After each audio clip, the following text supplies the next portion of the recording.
Hi guys, good evening. Welcome to my podcast W5. Wow Woman Winning Wonderful World.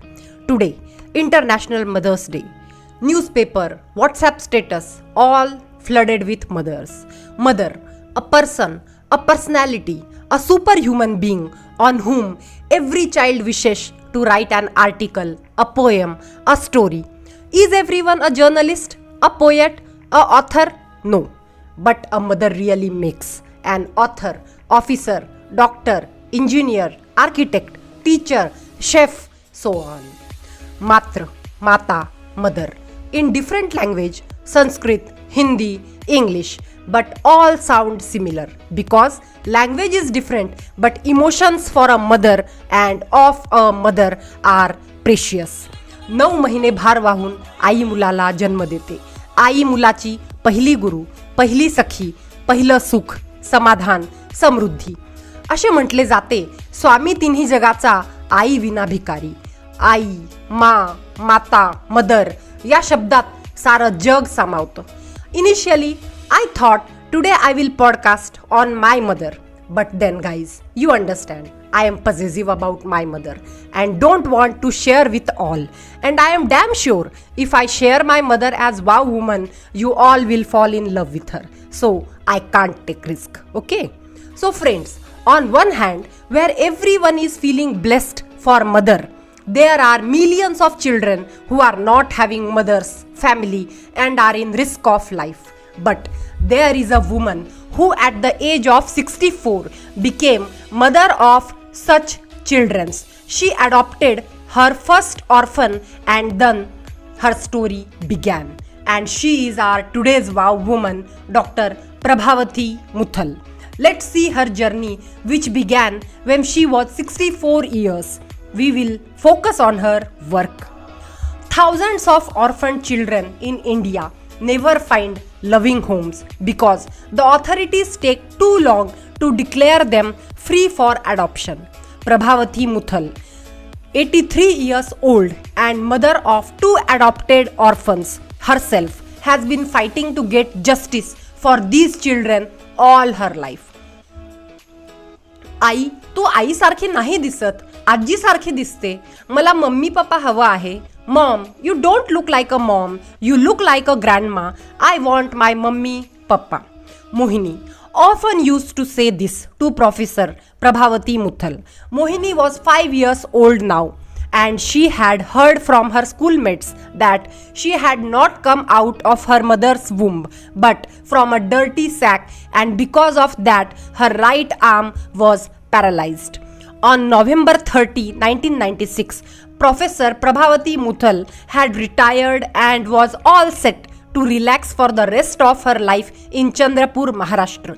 After working for 35 years as a history professor, her son was a well-known pediatrician at the local government hospital. There was no orphanage in the town. Thus, unwanted and orphan, most newborn babies landed in Dr. Mudal's ward. Like all government hospital wards, this too was crowded. The nursing staff were always overloaded. On March 30, 1997, a lady sarpanch from a nearby village brought a brutally battered newborn girl to Dr. Mudal. The baby was just 3 days old. She had been tied in a gunny bag and thrown in the garbage to die. Someone had found her and informed the sarpanch. The girl was visibly injured. Her skull was fractured. Yet, for 3 days, the lady sarpanch had not provided her with any treatment, nor had she informed the police. Consequently, the child became critically sick, developed a high fever, and started convulsing. Even then, the lady was reluctant to let the hospital keep the child and treat her. Dr. Mudal had to threaten her and force her to admit the child to the government hospital. On seeing how serious the child's condition was, the lady sarpanch disappeared from the scene.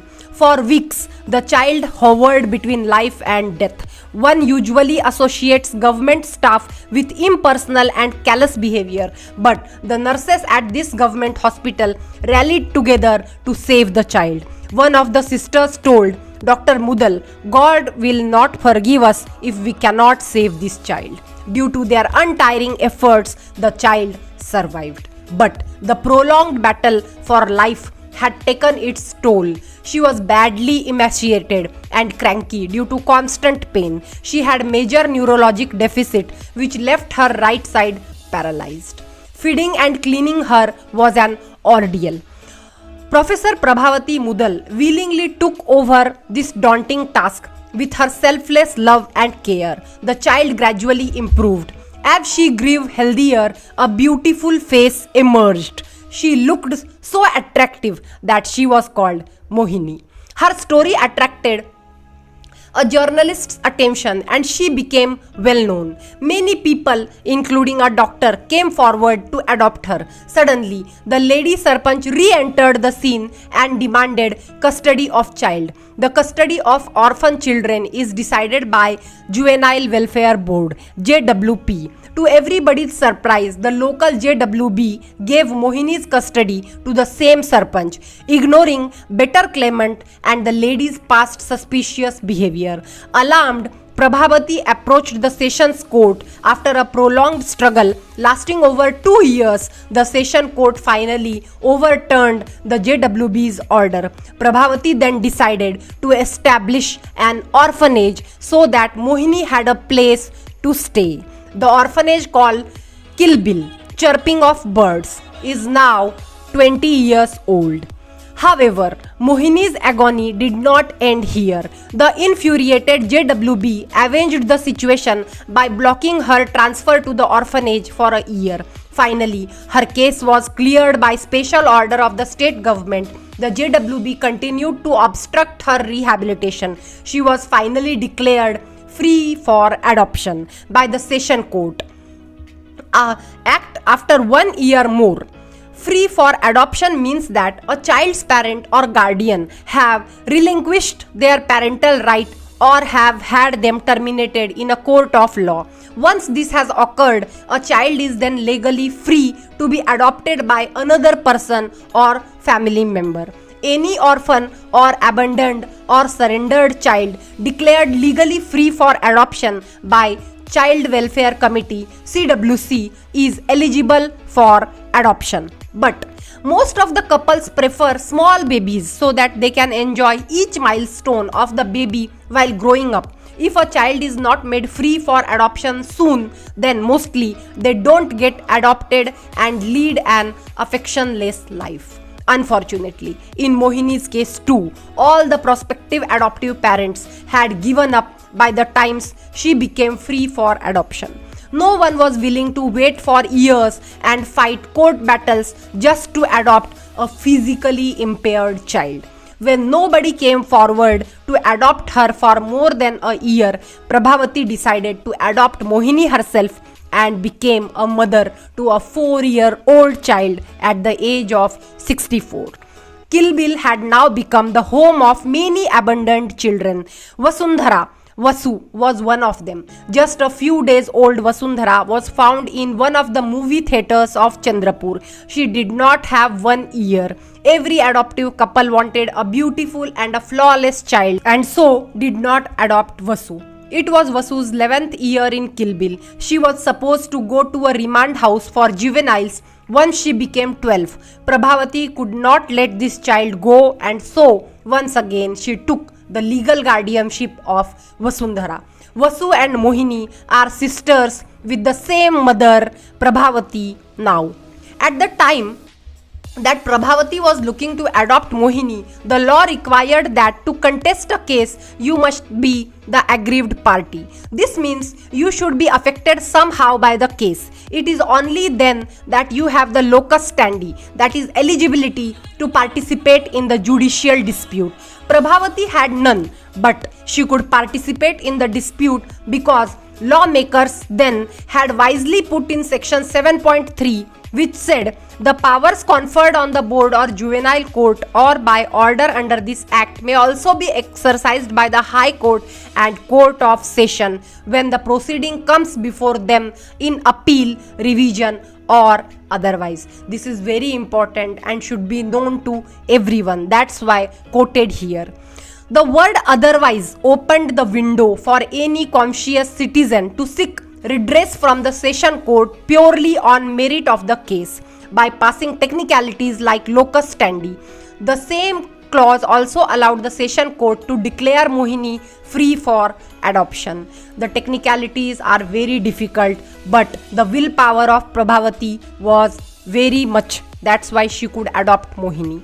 It is vital to keep this window open for the orphans because they have no one to look after them. The orphanages that keep the children and the parents who adopt the children are really beneficiaries and not truly aggrieved. They have no real stake in any individual child. The only victim of a wrong decision is the orphan child. The child is therefore the only truly aggrieved. Unfortunately, this section was deleted only for orphan babies in the newer edition of the Act. The implications are tremendous for the orphan children because now the CWC has absolute power over orphan children. There is no effective accessible mechanism to correct its mistake, misdeed and inaction. Prabhavati has also penned the story of her struggle in a book titled Adhantari. This book has bagged an award from the Maharashtra government. Really a great work by Dr. Prabhavati at a very old age. You can buy Adhantari by writing to the email address so that Professor Muthal is also looking for writers who can translate the book into English, and whatever the royalty she gets from this book, she uses it for Kil-Bil, a great noble cause by a great wow woman. Actually, Sindhutai Sapkal is known as Anathanchi Mai, but majority of her know her through her work and her biopic released some day back. I really salute the work of Dr. Prabhavati and Sindhutai, but really feel sad for such children and wish one day no child will be in orphanage. Let's inculcate such sanskars in our children which will develop a better smiling nation. Obviously, charity begins at home. So let's create a bigger picture and pray God. देवाच्या मंदिरात एकच प्रार्थना करा, सुखी ठेवा तिला जिने जन्म दिलाय मला. Meet you tomorrow with next wow woman. Till then, keep smiling, be happy. Bye bye.